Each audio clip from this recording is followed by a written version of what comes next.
તો મહેસાણાની દૂધસાગર ડેરીના vice chairman દ્વારા એક નવો ધડાકો કરવામાં આવ્યો છે, જે એક્સપાયરી ડેટવાળો દૂધનો પાવડર હતો તેને જાહેર કરવામાં આવ્યો હોવાની વિગતો મળી રહી છે। ડેરી પાસે એક્સપાયર થઈ ગયેલા પાવડરના જથ્થાને જાહેર કરાયો।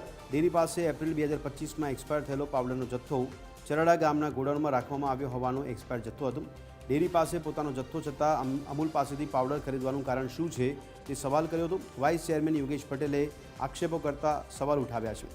દરોડા માટે ગયેલા વાઇસ ચેરમેનને અશોક ચૌધરી ગ્રુપના લોકોએ ધક્કે ચડાવ્યા હતા।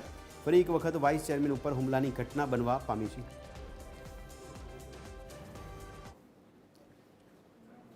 પકડ્યા પછી આજે હું એલકે પટેલ બે ચરાડા જવા નીકળ્યા। ચરાડામાં અમારું એક ગોડાઉન છે। મેં કાલ પણ મીડિયા થકી કહ્યું હતું કે ભાઈ અમારો પાવડર એક્સપાયર ડેટ થયેલો પડ્યો છે અને અમને પાવડર 5000 મેટ્રિક ટન શેના માટે ખરીદ્યો એ મારે પ્રૂફ કરવાનું હતું। અશોક ચૌધરી ચેરમેન શ્રી પ્રૂફમાં ના પાડતા હતા।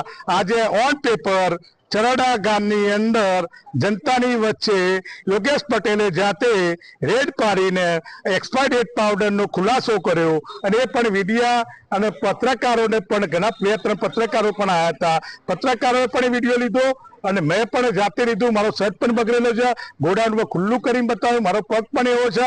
પણ આજે કાલના જેવી પરિસ્થિતિ અશોક ચૌધરીએ બનાવી। આજે પણ એમના ઘણા લોકો ગુંડા તત્વ લોકો આવીને એક પત્રકાર ઉપર પણ જેમ તેમ વર્તન એમને કર્યું। આજ મારી જોડે પણ વાઇસ ચેરમેન છતાં પણ બે તપાસમાં પણ ના જઈ શકીએ।